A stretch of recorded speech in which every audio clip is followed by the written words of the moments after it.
it is so important. You said it already. It is so important that we realize what we're stepping into, and we need to have that positive attitude, and that comes with personal growth. You cannot just like success. Personal growth, it's not just a someday thing and not a one day thing. It's an everyday thing, and people forget that because they keep busy, and they self-care and personal development and all these kind of things. They do them maybe sometimes when they feel like it, or they're not so tired, but it is something that we need to do every day, because those that don't will find out to their detriment, and sometimes too late. And then they say, I wish I had.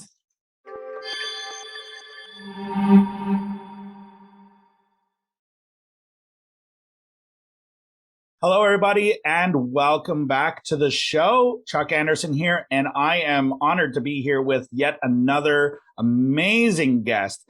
And you're really a lot to learn from this particular individual in this episode, because we're going to be talking about leadership. We're going to be talking about growth. We're going to be talking about, what it really takes to get the results and grow your business, and how do we eliminate the roadblocks and all of that, and really come out and lead, and what does it mean to be a leader and leadership and all sorts of other things. So please welcome to the program Jan Robberts. Jan, welcome to the show.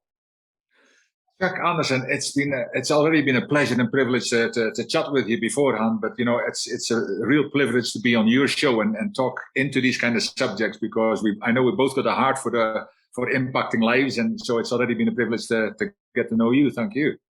Fantastic. Well, thank you for that, and we'll make the episode all about you, but I do really appreciate that as well. And now, and I think a great place to start, like as a foundation, because we talk to a lot of business leaders and a lot of entrepreneurs, and everyone does their own thing, and they have their own sort of unique genius and the way that they really make a big impact. And it wouldn't be right for me to try to explain who you are and what you do. So we'll get you to start with that.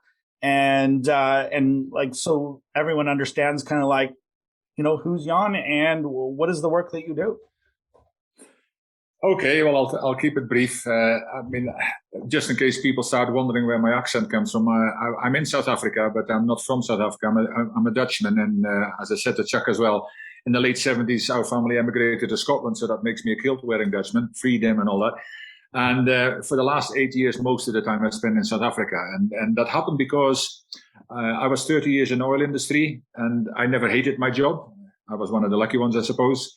But there was a little voice in me that became louder and louder. And eventually I called my comfort zone my uncomfort zone, because there comes a time that you need to do something about it or live with it the rest of your life. People talk about it, and most people just live the rest of their life the way they are. And it wasn't for me. So that voice became louder. And at some point, through a transformational trip with John Maxwell to help start transformation of an entire country of Guatemala, on the way home in 2013, we trained 19,000 people in 3 days to become facilitators in a powerful program called Values-Based Leadership.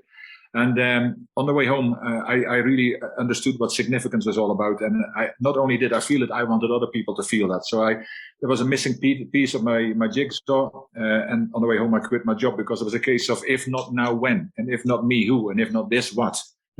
We all have heard these kind of questions, but most people don't stop long enough to answer them for themselves.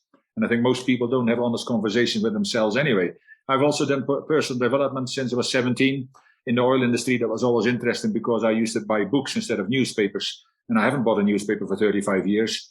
And so I had books lying on the table, and people are, let's say, most interested when I was gone to talk about those kind of books and about personal development, which is fine by me.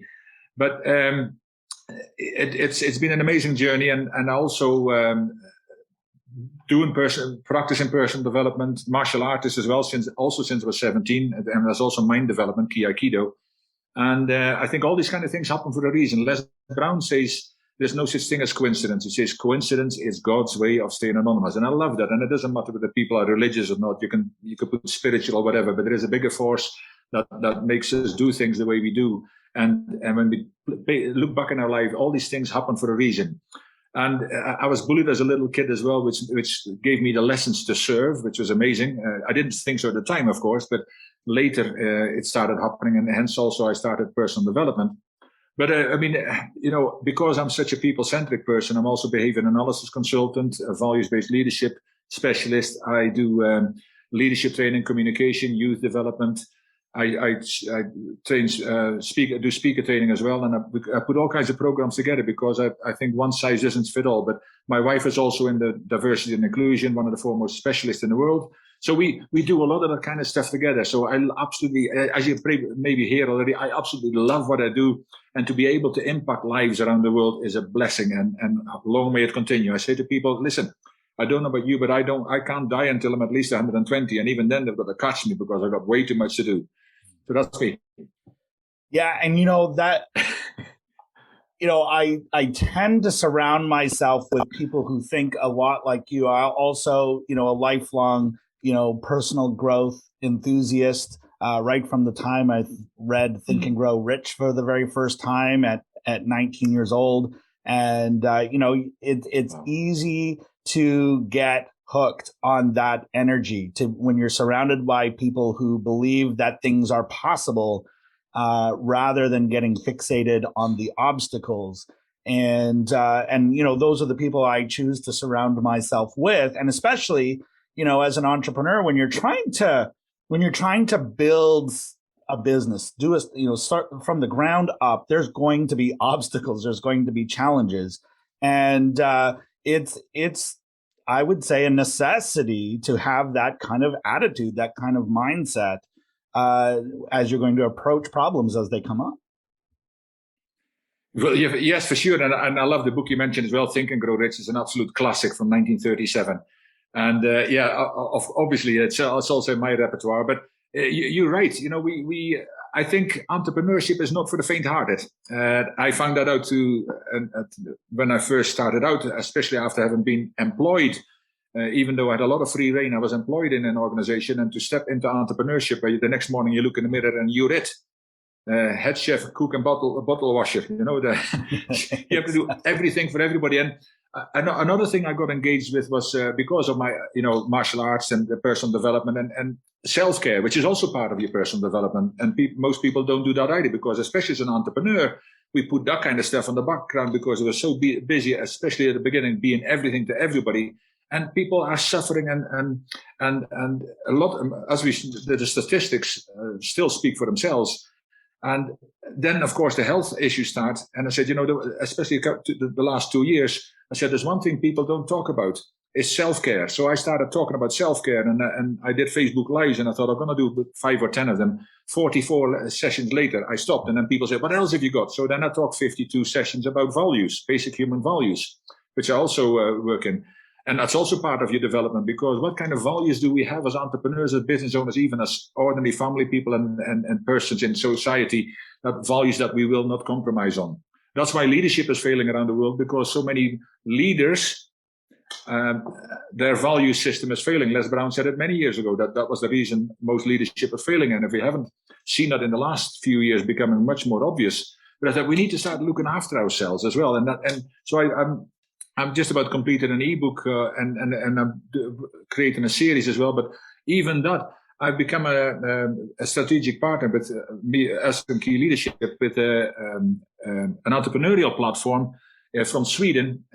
Again, how we meet, it's amazing how it all works. But he had a dream. They says, entrepreneurs are suffering, and they've got so much information in their fingertips that they get overwhelmed. So to support, guide, and help entrepreneurs to become the entrepreneurs they were meant to be, and also become successful.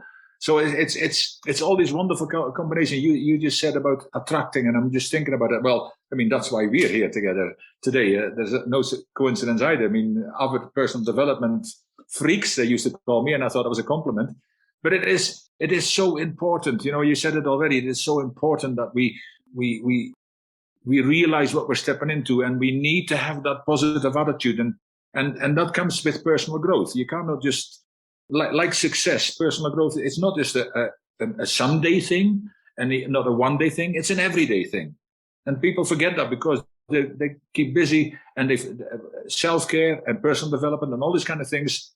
they do them maybe sometimes when they feel like it or they're not so tired, but it is something that we need to do every day, because those that don't will find out to their detriment, and sometimes too late. You understand? And then they say, I wish I had. Yes. Well, and I know I've had certain my wake up call moments in my life where, the stress is at an all time high. I'm sleeping under my desk because I've been working consecutive 14, 16-hour days, all not eating properly, not going for walks, exercising, all of that. And your body can only take so much. And your mind and your soul as well can only take so much of that. And then I think it rebels. It's like, you have not been taking care of me. Yeah. So therefore, I'm going to, time out, right? And I'm going to force you to do something about that. And, hopefully it's not like, really bad disease or something like that. But there's so many different ways that life can send you that wake up call and say, hey, wake up. You have not been taking care of yourself. So, stress is a killer, of course. One of the highest. Les Brown said one time, he says, the human species is the only species in the world that have got a specific disease at a specific time of the week. Monday morning between 8:30 and 9:30 in the morning, 38% increase in stress, heart disease, and death. They say some people are dying to get to work, and so you know why, because they already start on Sunday thinking about Monday, and they can't even enjoy their weekend anymore. And it is so important, because through my martial arts as well, I learned this from an African saying, actually. The African principle of leadership is, when there is no enemy within, the enemy outside can do no harm. And that really, when you think of it, it talks into so many things like calmness, mindfulness. And I said to my boss, they used to get frustrated, and I'm just sitting there smiling at them, and says, why are you smiling? I says, no, you've never paid me enough for me to get stressed out. And then our clients used to sit there in the oil industry, and the language they use in the oil industry is colorful, to say the least. And I'm still sitting there, and they say, listen, if you don't behave yourself, your name doesn't even go in a hat for today. We'll maybe put it in tomorrow. And it used to frustrate him, but I thought, well, I learned to calm myself down, because I had an ulcer when I was 16 already, because of the bullying I had as a little kid, and then the self-bullying that continued. And also, all these things happen for a reason. But I know, I as you said, sleeping on your desk, doing all these kind of hours, and so many people do it because they feel it's necessary. What's necessary is, if you look after yourself well and become a bit more effective and intentional, you don't need to sleep on your desk anymore. But it's hard to do, of course. Yeah, and I love what you just said there about feeling like it's a necessity, feeling like you have to do it. And I remember when I first started my first business, and I was surrounded by other, very early stage entrepreneurs, and it's like, you got to work hard. And I come from a long line of farmers who worked very hard, dawn till dusk. And so what did I do? I did the exact same thing, but in a business instead of a farm. And so we kind of do what we saw. The other thing too is that at the time, I was such a chronic do-it-yourselfer, because, I always heard, it's like, hey, if you ever wanted to have something done right, you got to do it yourself. And, as an entrepreneur, you gotta grind it out. You got to do all this work to get your business going. And I wish I could go back 20 years or almost 30 now, and just tell that kid, hey, it doesn't have to be that way. And one of the big things that was a turning point for me, all the stress and everything that we've been talking about, part of that, and I'm very grateful for the self-development work that I was immersed in at the time, because it really helped me to see what was going on. And the big thing that was the turning point for me was not doing it all alone, collaborating and partnering with others in whatever capacity that is. And that's really was the inspiration for the theme of this show.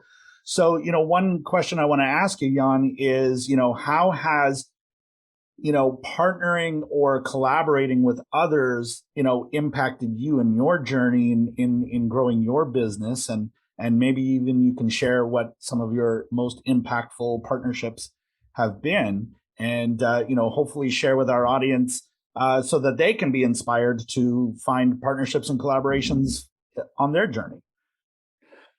Again, Chuck, a tremendous question. And I think, yes, looking back at my life, and the one I will talk about is so easy because of the impact it made in my life. And at the time, then I should have asked different. But first of all, the collaboration that I'm going to talk about happened because I became intentional. And before we get a mistake, being intentional is not having good intentions, because we've all got them, and having good intentions means we do something good occasionally. We might do something good occasionally. We've all done that. But if you lead an intentional life and you are intentional, you do something good continually. That's when your life starts making a difference. That's when your life matters more to you and everybody around you. So I was intentional. I went to a leadership training, a John Maxwell leadership training in 2014. I just, because of an event that happened in my life, a life-changing event where we went to transformation of an entire country. And on the way home, I quit my job. And in 2014, when I then went to the next leadership training, I went every 6 months. I went with the intention of finding somebody in Africa to collaborate and partner with. And at the time I was in Scotland. And I don't even know why that happened. It just came to me on the plane to Orlando. And then when I was there, I met a lady called Artie Moore. Now, Artie Moore is from Durban in South Africa. And we started talking. I talked. I was serving at the conference as well, and doing behind the scenes stuff and all that kind of stuff. But we started talking, and we both had a vision of impacting millions of people. Now, I just came out of the corporate world, if you like. I ended up as a project manager. Maybe they just promoted me out of the way, I don't know. But when I quit, everybody thought I was crazy, because they had earmarked me for director of global training and all that kind of stuff. And I said, you never understood, because I didn't do it for a title. But having been in employment, if you like, then I stepped out, and I had no real strategy. It might not have been the best idea, but as we mentioned before, there was a case of when that life-changing events happen to you, you need to make choices. And for me, it was not, if not now, then when. And that was the biggest part of that choice. And I thought about it. We all make excuses why we don't live the life we all deserve to live. And we should live. And we want to live. But then we look back at our deathbed, and we are surrounded by the ghost of all the possibilities, the skills and the tools which were only meant for us. And they look at, now you're dying and you're taking them with you. Don't make that mistake. Become more intentional. But then when I made that intentional point, I started talking, and we decided I was going to go to South Africa to meet. It happened when Les Brown went to South Africa as well. And so I spent 4 or 5 days with him, who's also a friend and mentor. And then we said, we'll combine this. And we started talking, to some businesses, because she's one of the foremost diversity and inclusion specialists in the world. And but for me, the challenge really was that, yes, I stepped into entrepreneurship, but sure, to call me an entrepreneur will be an insult to any entrepreneur, young, old, or different, because, I didn't know. I had no idea.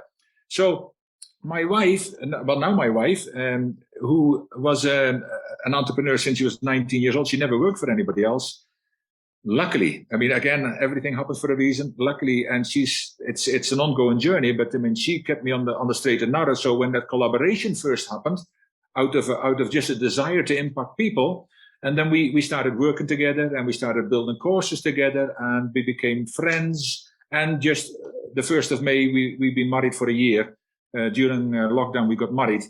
And, it's been an amazing collaboration, and I don't say everybody, if you're going to meet somebody, you need to collaborate and then go that far. But the fact that we started from business to friendships and deep friendships, and then we became now a husband and wife, and they call us the power couple because we're both speakers as well. But we play so well of each other. But if she hadn't been there, my entrepreneurship would have failed very early on. I can promise that without a doubt. So what you say about collaboration is necessary, ask for help. I didn't do that for a while. My wife had to figure it out by herself. What was wrong with me? That sounds bad, but she's probably going to scroll. But what's the things that she knew that I needed to know, but I wasn't asking. And she wanted me to develop myself as well, but she had to step in quite a few times, because I just, there are so many things that employees they got.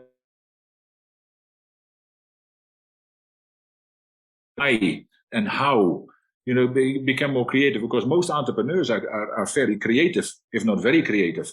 But I had this creativity, but I didn't ask the right kind of questions. And to walk alongside people, to ask for help. Even if you're not quite ready for collaborations, go and ask people who've done what you've done. Go and ask other entrepreneurs who are successful. And it's surprising how often they will give you advice. people say, oh, they're successful, I can't go to them. Don't go to a field entrepreneur and ask how you should do it. But those kind of things are important to think. And that was, for me, I've had a few partnerships and collaborations, but this is the collaboration that's going to last for the rest of my life. I think it's a fantastic story. And I love how it started as, I mean, you're kind of on the same path and you're in the same rooms and you're going in the same direction.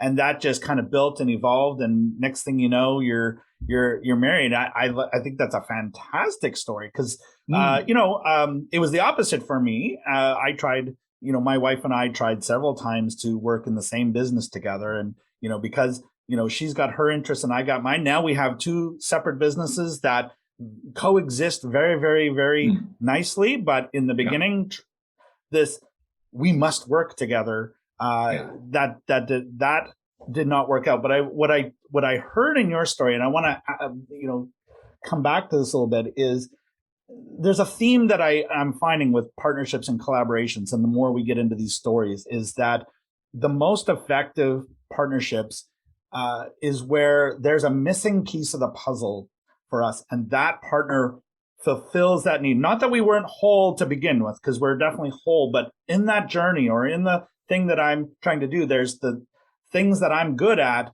but then there's something that someone else is good at as well that maybe is the missing piece or the catalyst or something that really takes what we're both doing to here, right? So, can you recall, were you aware of what that missing piece was, or did it become apparent after you started collaborating? Oh, definitely after. I mean, I had, well, first of all, I had no clue. I knew I needed to step out and do more. And that was not in the job I was doing. As I said, I never hated my job, but I mean, I needed to go further because I was also, when I was doing coaching for 2 years, spending 10 months of the year in hotel rooms, which people think is lovely. Yeah, 3 weeks is, but 10 months, not so good anymore. So in the oil industry, we used to go you either go and hide or you go and drink with the boys, because when you travel around, that's the only thing you have to sit in the night having a drink. And I've done my bit as well. But I used to study a lot. But still, I had this view that there is more, and I hadn't quite fitted that puzzle together, but that missing piece of the jigsaw came, but that didn't make me an entrepreneur. That didn't make me determined to finally step up to the life I think I was meant to live and I wanted to live. And, it's gone from better to great and amazing. And there is still a lot of room for improvement.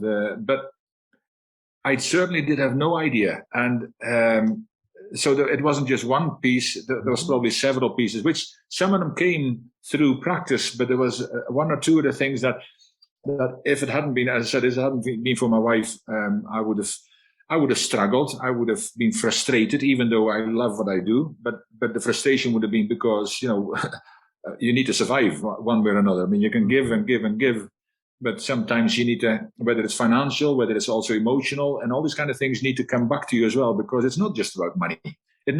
I think entrepreneurs, a lot of people who work with people like yourself as well, money is amazing. And I say to people as well, if you have a problem with money, give it to me. I would love to become a billionaire because you can do a lot more with money than without it. Les Brown once said it's easier to be miserable in an Aston Martin than on a rusty old bike, which, there's something to be said. But there is more, how full, and it's significance really when you think of it. I mean, how significant do we feel? Because there's very many wealthy people who died empty and are empty at this point because of what money meant to them.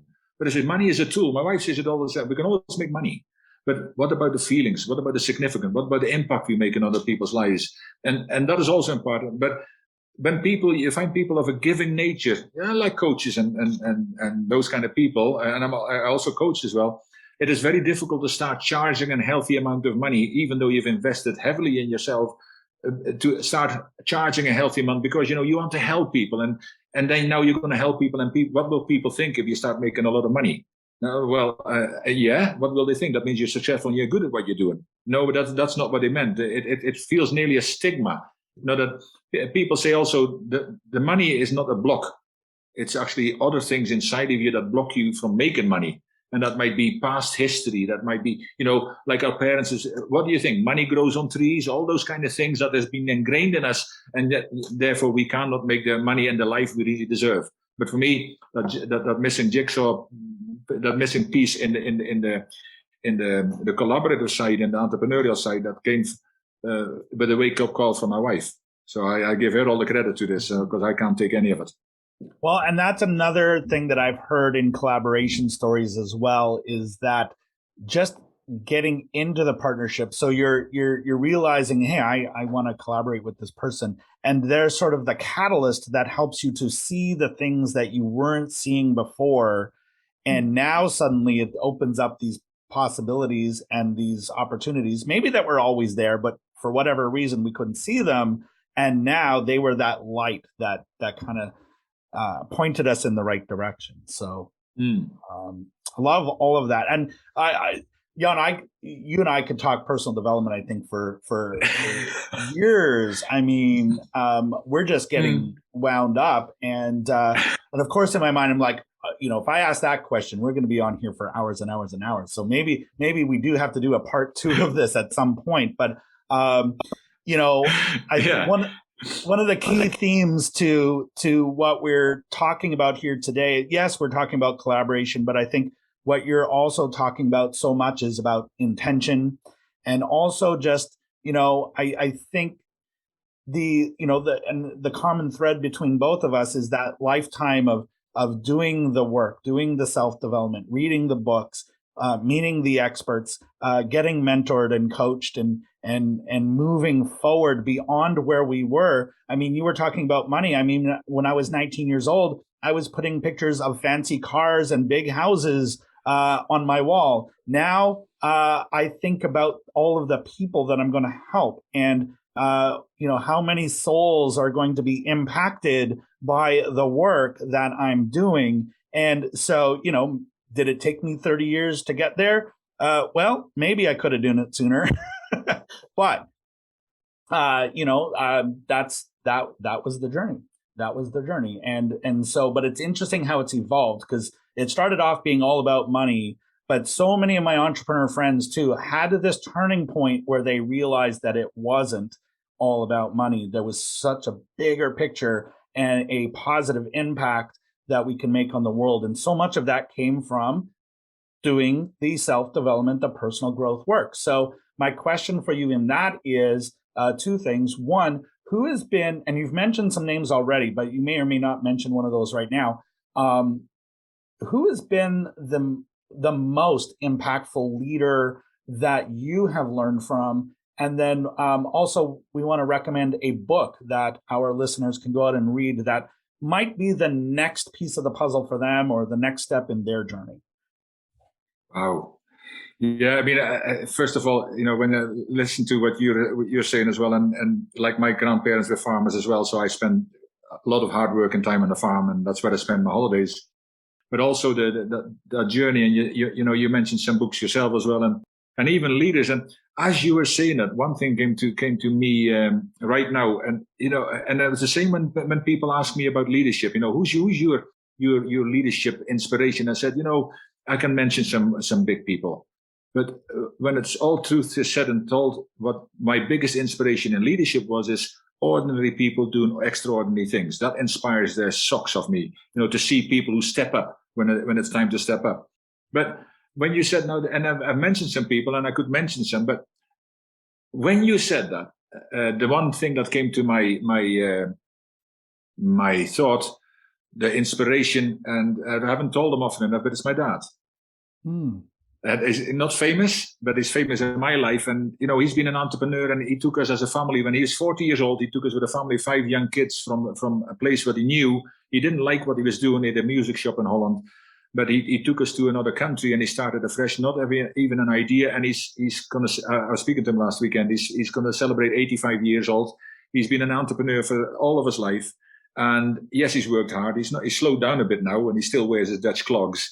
But I mean, he's been an inspiration to me. And I didn't think so at first when he took me away from my friends, but to see him, what he's been through, and the joy he's had. I mean, people say that if you love what you do, you never work another day of your life.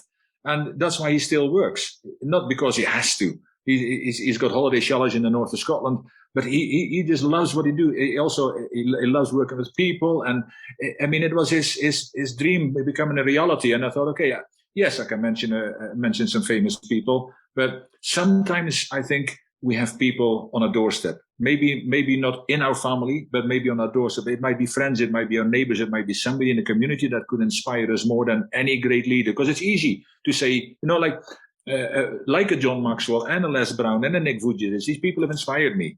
And it's easy to call one of them, and people say, "Oh yeah, I know them," but they will never know my dad, but I know him, and I think, and that's why as you talked about, I said, no, that's the one that I need to mention. And then you mentioned a book. Now another thing. I mean, you've been the same. You probably, if you had them all lying on a pile, you couldn't climb on top of them quick enough. But there has been some books that really stood out more than, and you mentioned some, and I'm not going to mention, but one book that has impacted me considerably, and that is actually a book by John Maxwell called The 15 Invaluable Laws of Growth. And why is that as a book? Well, there's a few reasons. First of all, when I did coaching practice, somebody afterwards, when I finished that in 2011, somebody asked me to come into a mastermind group, and this was the 15 Invaluable Laws. Now, I'd heard of John Maxwell. I got some of his books, but then she gave me a videos, and it was called A Day About Books with John Maxwell. It was in 2012. I listened to him. He talked about leaving a legacy and making a difference, and that spoke into my heart.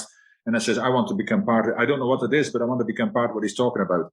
But that was one reason. But also, the other reason is I've just finished a mastermind with some people in Bangladesh, they're young leaders. So I've done this again, and I'll go through it myself as well. It's one of the most phenomenal personal development books. I mean, and not only following it, it is a book, and I've done this myself. I used to be so keen a reader that if you've got exercises to do and you think, I want to read, I'll get back to it. Just close the book on the shelf development instead of self-development. But, I say to people, if you ever think about a book, and it's an amazing book, and it's got 15 laws in there, and it starts with the law of intentionality, strangely enough. But do the exercises, take the time and don't rush through the book. Get out of it, reflect on it, and do the things that matter, because the exercises, knowledge is not power. It's knowledge acted upon as power. And if you then reflect on it every evening, that's when it becomes ultimately powerful, because then you can go into tomorrow better prepared. So that book is an absolutely amazing. There's many, but if I can recommend one, it says, don't only get the book, don't only read it, but devour it and do the exercises after every chapter, because I've actually done a video series on it, and I tell them, if you haven't read the next chapter before you come to this, if you haven't done the exercises, do yourself a favor, switch the video off and go back. So, get a book that actually does something for you, not just a nice read, and you say, oh, you feel all, warm, a lovely book, and nothing changes because you didn't do anything to change. Wow. Well said, and great recommendation as well. I've read a few of John's books, and that's not one of them. So that one's now on my list. And I'm an audiobook guy, but I'm glad you said what you said. Now I'm going to go buy the physical book of that, because if there's exercises, I do like the physical part of that, even though they probably do include that as a downloadable PDF, but digital is out of sight, out of mind. So I like to be able to physically touch it. So great recommendation. I've enjoyed the other John Maxwell books that I've read in the past. So I'm going to add that to my list, and maybe that one will be next. But definitely going to get the physical copy of that. Great recommendation. Jan, overall, this has been a fantastic conversation, and we could go on for a very long time, and I would definitely welcome the opportunity to talk to you about this again. And I think there's a lot of topics we could unpack that would be very impactful for our audience. So it's been really fun getting to know you through this very, very short journey here, this interview. So two things we want to end off with. The first thing I'll ask you is if anyone has been inspired, and this, you're obviously someone who they can learn a lot about and be inspired by. So tell everyone where they can find you, where they can reach you if they wanted to connect with you online. Well, with my name, Jan Robberts, I'm available on all social media like Facebook, Twitter, Instagram, and LinkedIn, but also the website. And it's keyleadership.com, KI and then leadership.com. That's our main website. I've got another website as well for speaking, but that is the main one. And as I say, with my name, Jan Robberts, there won't be too many with 2 B's that you can find if you Google. And I would love to connect with people, and because I'm interested in people, and already, Chuck, this has been an absolute privilege to be invited to your audience, and you entrusted me with your audience, but more so to be connecting to you, and to learn more about you as well. The chat we had beforehand, and as I said, I know we'll catch up again. This is only a beginning, and I loved it, and I already look forward to that. Fantastic. Well, I look forward to that as well. And so all of that, the links we will have in the show notes. It'll be underneath the video. It'll be in the podcast show notes. So you can connect with Jan directly. And finally, Jan, thank you so much. Amazing stories. We've only scratched the surface, I think, of what we could talk about, and some very impactful self-growth stories that we could get into, concepts we've learned, all of that kind of stuff. But if we were to leave our listeners here with just one final piece of advice, some piece of wisdom that they can go and take and put into practice in their day, what would you say to them? Well, that's a great question, yeah. Well, the one that comes to mind just now that covers everybody, young, old, indifferent, male, female, whatever. And I would say, and the question has been asked before, what is the one thing that we can all do to walk into our purpose, to walk into our destiny, apart from just finding our why and finding our purpose? But the one thing we can all do, and the one thing we all must do, that the word intentionality comes up again. You need to be intentional about your personal growth. And your personal growth, your personal development is the only way you'll ever get any chance of getting close to the destiny we all have, the purpose we all have on this earth. So I would say, people, make yourself a personal development plan. That doesn't mean you have to be hours in a book, and personal development also means taking care of yourself more. But make yourself a personal development plan that you do something every day. Because a rabbi once said, if you don't do anything to improve today, what do you need tomorrow for? And we all want it tomorrow. We don't know if we're going to get one. That's why we need to start today. Get that personal development plan down. Go and listen to something positive. Go and read something positive. Go and associate with positive and like-minded people. Those 3 things will govern most of your life. And some of you might have to change all 3 of them. But personal development is what it's at. If you grow today, then you'll grow through life rather than just go through life. Wow. Incredible words, and I felt every single word of that. Thank you so much, Jan, for being such an amazing guest. And for those of you listening in, I highly encourage you to go and reach out to Jan. All of the links are here in the show notes, and take these words seriously and look for that place where you can grow and keep growing yourself, and you'll keep growing your business. And so until the next episode, keep moving forward and keep being amazing in your journey. And we'll see you on the next one.